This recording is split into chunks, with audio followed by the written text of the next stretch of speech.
दोस्तों, आज की कहानी है कर्मों का फल। दोस्तों, किसी ने सच ही कहा है कि दूसरों के साथ किया हुआ छल बर्बादी के सारे रास्ते खोल देता है। अगर आप किसी के साथ गलत करते हैं तो आपके साथ भी गलत होगा। उस समय यह बात हमें समझ नहीं आती है, लेकिन देर से ही सही कर्मों की सजा जरूर मिलती है। आप इससे कभी बच नहीं सकते। जो आपने किया है उसका अंजाम आपको हर हाल में भोगना ही पड़ेगा। और यह कहावत कितना सही है, आज हम इस कहानी के माध्यम से समझेंगे। एक बार की बात है, जब गौतम बुद्ध एक सभा कर रहे थे, तभी एक व्यक्ति ने उनसे पूछा, हे बुद्ध, कर्मों का फल कैसे मिलता है? अगर बुरे कर्मों का फल मिलता है तो अच्छे कर्म कैसे किए जाते हैं? गौतम बुद्ध ने कहा, मैं तुम्हें एक कहानी सुनाता हूँ, तुम इसे ध्यान से सुनो। महात्मा बुद्ध ने कहा कि बहुत समय पहले की बात है। रामू और श्यामू नाम के दो भाई एक गांव में रहते थे। श्यामू अक्सर रामू को देखकर जलता था, क्योंकि रामू स्वभाव से बहुत अच्छा था। उसके दिल में सबके लिए दया और आदर भाव था। श्यामू का स्वभाव ऐसा था कि उसके दिल में दूसरों के लिए कोई दया नहीं था। वह हमेशा दूसरों का अनादर करता और उन्हें नुकसान पहुंचाता था। धीरे धीरे काफी वक्त गुजर गया। रामू और श्यामू के माँ बाप इस दुनिया से चले गए। रामू ने खूब अच्छे से उनका अंतिम संस्कार किया। वह गांव वालों को भोजन के लिए आमंत्रित किया और ब्राह्मणों को दान दक्षिणा देकर विदा किया। वह हर साल अपने माता पिता की बरसी पर ब्राह्मणों को भोजन कराता और दान देता था। ये सब चीजें श्यामू को पसंद नहीं आती थी और वह रामू से जलता था। एक बार अपने माता पिता की बरसी पर रामू ने अपने राज्य के राजा को आदर सत्कार के साथ बुलाया और राजा के सामने ब्राह्मणों और पूरे गांव को खाना खिलाया। ब्राह्मणों को दान भी दिया ताकि उसके माता पिता स्वर्ग में खुश रह सकें। तभी राजा ने श्यामू से पूछा, तुम्हारा भाई तुम्हारे माता पिता के लिए इतना कुछ करता है, तुम ऐसा क्यों नहीं करते हो? क्या तुम्हें यह समझ नहीं आता कि तुम भी अपने माता पिता के लिए कुछ कर सकते हो? श्यामू ने कुछ नहीं कहा और चुपचाप वहां से चला गया।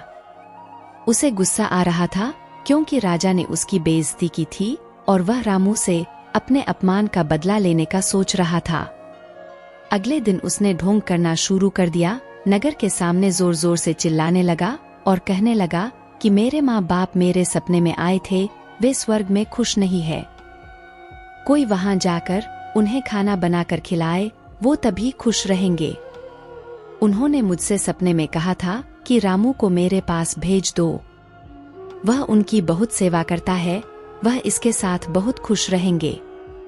राजा कहते हैं कि यह तो अच्छी बात है, लेकिन इसके लिए तो रामू को मरना पड़ेगा। रामू को यह सब समझ आ गया था कि यह सब केवल उसे फंसाने की चाल है, लेकिन फिर भी उसने कहा, चलो इस बहाने मैं माता पिता की सेवा करूंगा। और उसने मरने के लिए तैयारी करना शुरू कर दिया। वह राजा से बोला, महाराज, आप कल नदी किनारे एक नाव का बंदोबस्त करा दीजिए। मैं नाव से कूदकर नदी में अपनी जान दे दूंगा और फिर स्वर्ग में जाकर अपनी माँ बाप की सेवा करूंगा। राजा ने कहा, ठीक है, अगले दिन इन सभी चीजों की व्यवस्था कर दिया जाएगा। रामू नदी में कूद जाता है और सारे गांव वालों को पता चल जाता है कि रामू अब इस दुनिया में नहीं है। अब वह स्वर्ग की ओर चला गया है, माता पिता की सेवा करने के लिए। श्यामू बहुत खुश था कि उसका इकलौता भाई अब इस दुनिया में नहीं रहा। जो भी जमीन है अब वह सब मेरा है, मैं ही इसका मालिक बनूंगा। धीरे धीरे काफी दिन गुजर गए। एक दिन अचानक से राजा के दरबार के बाहर रामू बैठा होता है और जोर जोर से रो रहा होता है।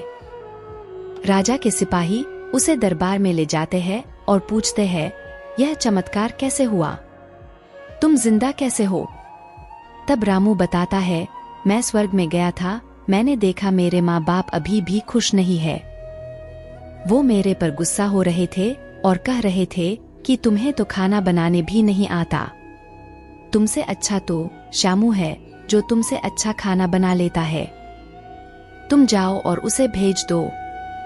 राजा श्यामू को बुलाते हैं और सारी बातें बता देते हैं और कहते हैं, तुम्हारे भाई ने माता पिता के लिए इतना त्याग किया है, अब तुम्हारी बारी है।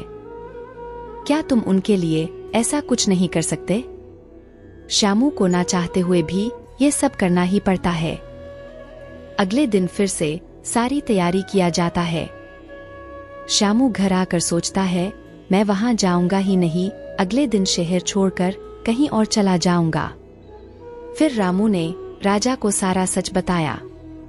वास्तव में वह जिंदा कैसे बचा?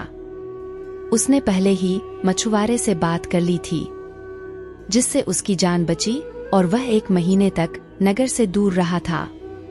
फिर सही समय पर राज्य में लौट आया।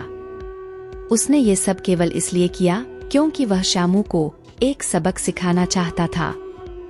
इधर श्यामू शहर छोड़कर जाने का योजना बना चुका था। अपने योजना के अनुसार वह रात के अंधेरे में ही घर छोड़कर भाग जाता है।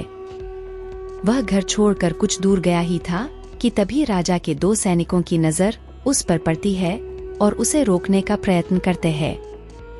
श्यामू और सैनिकों के मध्य हाथापाई और लड़ाई शुरू हो जाती है। श्यामू गुस्से में आकर एक सैनिक के सिर पर पत्थर से मारता है। सिर पर चोट लगने से उसकी मौत हो जाती है। राजा श्यामू को माफ करने वाले ही थे। जब ये सारी बातें राजा को पता चला तो अब वह और गुस्सा हो जाते हैं। श्यामू के इस अपराध के लिए राजा मृत्युदंड सुना देते हैं। अगली सुबह उसे नाव से धक्का देकर मारने का आदेश जारी कर दिया जाता है। श्यामू को उस आखिरी समय पर अपनी गलती का एहसास होता है कि जिंदगी के अंतिम वक्त में भी उसने लोगों का बुरा ही किया।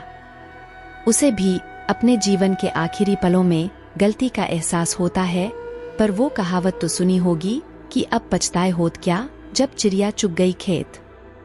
और पछतावे के साथ उसे अपनी जान से हाथ धोना पड़ता है। कहानी खत्म होने पर गौतम बुद्ध उस व्यक्ति को समझाते हैं कि कर्मों का फल ऐसा ही होता है।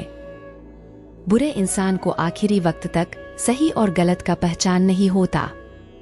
जिंदगी ऐसे ही नहीं चलती। जिंदगी समझने की चीज है जिसे हर व्यक्ति को समझनी चाहिए। फिर महात्मा बुद्ध ने बोला, अच्छे कर्म को करने से पहले हमें इस बात पर ध्यान देने की जरूरत है कि आखिर अच्छे कर्म करने का पहला पड़ाव क्या है। मनुष्य के द्वारा किए जाने वाले सभी कर्म उसके विचारों से बनते हैं। हमारी सकारात्मक या नकारात्मक सोच विचारों को जन्म देती है और वही विचार कर्म बनाते हैं। इस तरह सोच सकारात्मक होने पर ही अच्छे कर्मों का निर्माण हो सकता है। फिर उस व्यक्ति ने पूछा, पाप का फल कब मिलता है? तब महात्मा बुद्ध ने कहा, पाप का फल किए गए कर्म पर निर्भर करता है।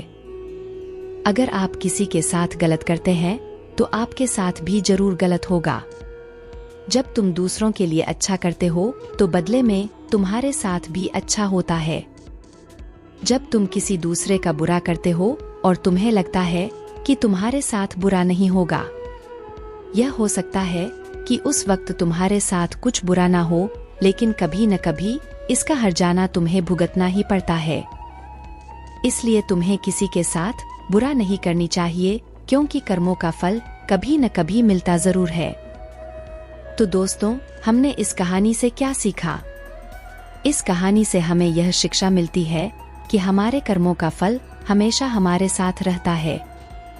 अच्छे कर्म हमें सुख और शांति देते हैं, जबकि बुरे कर्म हमें पछतावा और दुख देते हैं।